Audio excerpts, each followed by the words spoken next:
Welcome to the Stronger Tides Podcast, the podcast for small business entrepreneurs and corporate executives to learn more about increasing their client or employee retention through a group cruise program. Ready to drop anchor?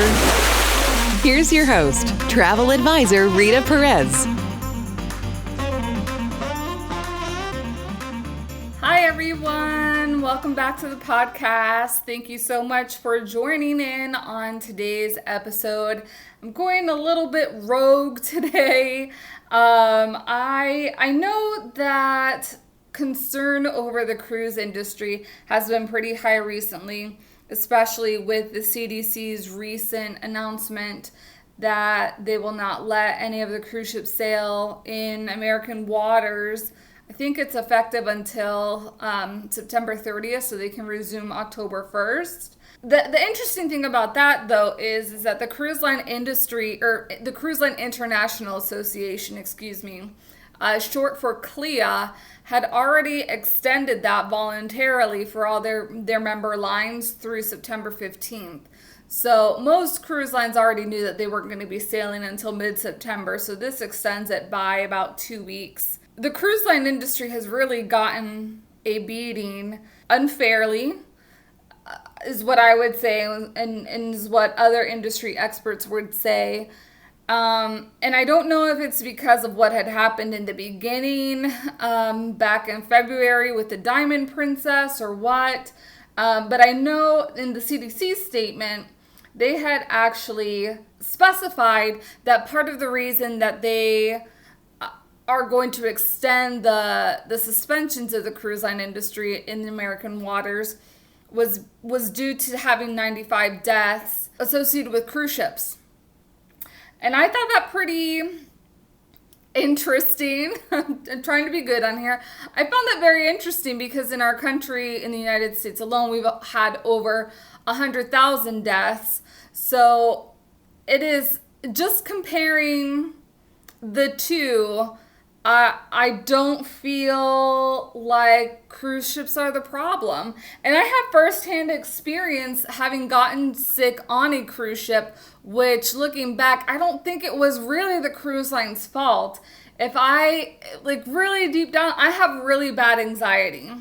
So I think the symptoms that I felt, which I thought could be norovirus and ended up not being norovirus because I did not have all the symptoms. Even with that, I got put on quarantine for a day on my Alaska cruise last year. And I mentioned this story because last year, so on my day of quarantine, if that happened to be a day at port, which thank goodness it was not, I would have been really depressed. It was a day at sea, but if we had been in port, I was not allowed to be off the ship. Everything was tied to my room key. They were under lock and key of where I was at all times. And really, I just had to stay in my room for the 24 hours. But I say that because things are very strict on cruise ships, and I don't think many people understand that. They just see cruise ships as one big enclosed space, which, yes, it is, but cruise lines are under very heavy jurisdictions that not other modes of transportation and modes of travel are. And I say this to the airplanes, trains, if you're staying at a hotel. Does everybody have their own cleaning protocols? Of course, but I don't think they're as stringent as they are on cruise lines. So, while I was in quarantine, I had to get a special cleaning of my room. And the protocols that entailed that, because they weren't sure if I had gotten some sort of virus on the ship or it was, silly me, and my anxiety overriddled me that night. But they had to protect themselves and they had to cover their butts. So part of that procedure was that our room cabin steward had to clean my room / our room with my brother last. So he had to clean everybody else. And of course, why is that? To make sure that if there were germs in our cabin, they weren't spreading it to the other cabins close by. 1. 2, he did a super duper heavy cleaning in our room. And when I mean super duper, like every surface was wiped. All the walls were wiped. Anywhere that you touched was wiped. I was very impressed by that. And more so, especially knowing that it wasn't really too much of a concern. But I want you to get the grasp of how safe these cruise ships really are. Because I know that you as corporate executives, you as business owners, when you're going to be taking your clientele, when you're taking your employees on these vessels, you do have a liability to the people that you're bringing on board. And I just wanted to bring to light certain safety measures that the cruise ships do have. So I actually have a health and safety sheet in front of me that was put out by CLIA just to list some of the things that, some of the protocols that they're having in relation to safety, sanitation, and public health. And these are things that both happen beforehand, or some happen beforehand, some are new, and some that happen beforehand are even stronger now because of the current situation. So I'm just going to go through a couple of these things that I think would be very important for you to note. CLIA ocean-going member cruise ships are cleaned and sanitized under normal circumstances with a frequency that is nearly unparalleled in other settings. And so this is kind of what I was mentioning a little bit before also. I remember on one of my cruises when I was younger. Hey, interested in getting an actual numbers comparison of a land retreat versus a cruise retreat? You know, honestly, when I was putting this document together, I couldn't even believe the great difference between the numbers. Visit StrongerTidesPodcast.com to be added to my weekly email list and get the download now. Back to the show. And I had seen one of the quality people walking around spraying down chairs, spraying down the glass railings. This is before COVID. This was maybe like 10 years ago, if that. So cruise ships do a really good job of keeping things clean even before this was happening because of the norovirus, which norovirus does not live on cruise ships. Somebody has to bring it on board. But similar to COVID, it kind of runs like wildfire once it's on board. But these cruise lines have specific measures such as quarantining people, taking away their room key privileges, super sanitation in their guest rooms to make sure that these people follow the rules. And there's cameras everywhere. There's Big Brother is watching you everywhere. So even if you wanted to be bad, you can't. So all these measures help. If something happens aboard, it helps crush it as soon as possible. At the end of every cruise, crew members clean the ship from top to bottom using designated cleaning supplies and sanitation procedures. I totally believe that. I feel like cruise ship crew members are some of the hardest working people that you're ever going to meet in your life. And I say that because they don't have Monday through Friday, 9 to 5 job. They're working 7 days a week, 10 and 12-hour days. They have it rough. So this is also a PSA. Be nice to your cruise ship crew members. Cruise ships are the only form of travel or transportation that are medically equipped to care for passengers or crew in the event of illness. And this is totally true, especially for what I was mentioning before. If you're comparing rail travel, there's no nurse, there's no medical equipment. On an airplane, same thing. They might have like a first aid kit, but they don't have things that more advanced things. And I'm not saying that cruise ships have like super advanced things, but they have medical facilities to help take care of you. Hotels certainly don't have that. And what else am I missing? Airplane, train, rail.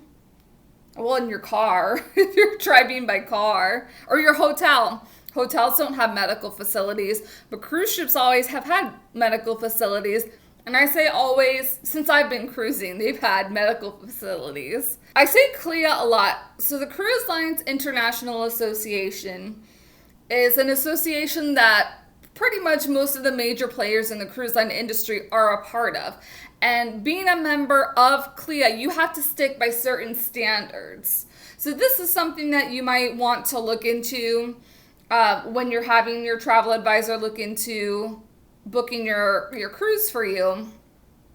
Is the cruise line a member cruise? And like I said, most of the major players are going to be in it. Royal Caribbean, Celebrity, Princess, Holland America, Carnival, Norwegian, Disney Cruise Line, Oceania, Crystal. Really, most of your major players are going to be in it. So this covers, it's like an umbrella. So CLIA ocean-going member cruise ships must be equipped with medical facilities that meet or exceed the standards set forth by the American College of Emergency Physicians. Now, really, I don't know what that standard is, but it just shows me that there is a standard.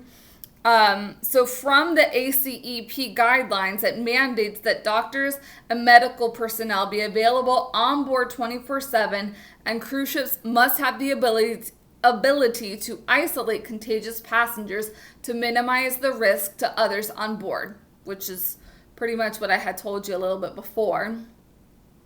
Oh, this one goes into some of the things that they do have on board. Cruise ships must have an examination room, an intensive care room, and equipment and procedures for processing labs, monitoring vital signs, and administering medications. And I know this is something that they are ramping up, especially now. When cruise ships go back to sailing, they do want the ability that you can go ahead and test for COVID-19 on the cruise ships, that you can go ahead and quarantine safely on the cruise ships. So this is really good. I have not had to have a lab or anything like that on a cruise ship, but I know that they're very well equipped. It's not like having a hospital on board, but I would say it's maybe like an urgent care facility at least. And then patients who are required or who require more comprehensive facilities or treatments are typically referred to a shoreside medical facility. If, of course, the cruise ship is not close to shore, they do have the medevacs to take people in the helicopter from the ship to whichever shoreside facility is the closest. And that was one of the reasons that we advise travel insurance. This is a whole other topic, but this is a reason we advise for travel insurance, because that can get costly, the medevacing. Public health authorities worldwide inspect cruise ships and enforce health requirements. This happens on every cruise. So if I'm leaving from a cruise, the cruise that's getting on, somebody is already inspecting it. It's not usually a full-blown inspection. That happens, I want to say, maybe 2 times a year where the cruise ships are rated. But it does have to pass through customs to make sure that the cruise ship is still safe. Alrighty, so looking at the information, I know I've given you a lot. I don't want to overwhelm you. So I'm going to cut it short here. I'm going to do like a part 1 and a part 2. So next week I'll do part 2 because there are still some health and safety measures that I haven't been able to mention in this episode. So stay tuned to next week and be safe. Wear your mask. Thanks for joining us on the Stronger Tides podcast. Please subscribe to our podcast. And if you found value in this show, we'd appreciate a rating or a share with your colleagues. Find us on social media at Rita Ventures Group Cruising and online at ritaventures.net. Until next time, happy sailing.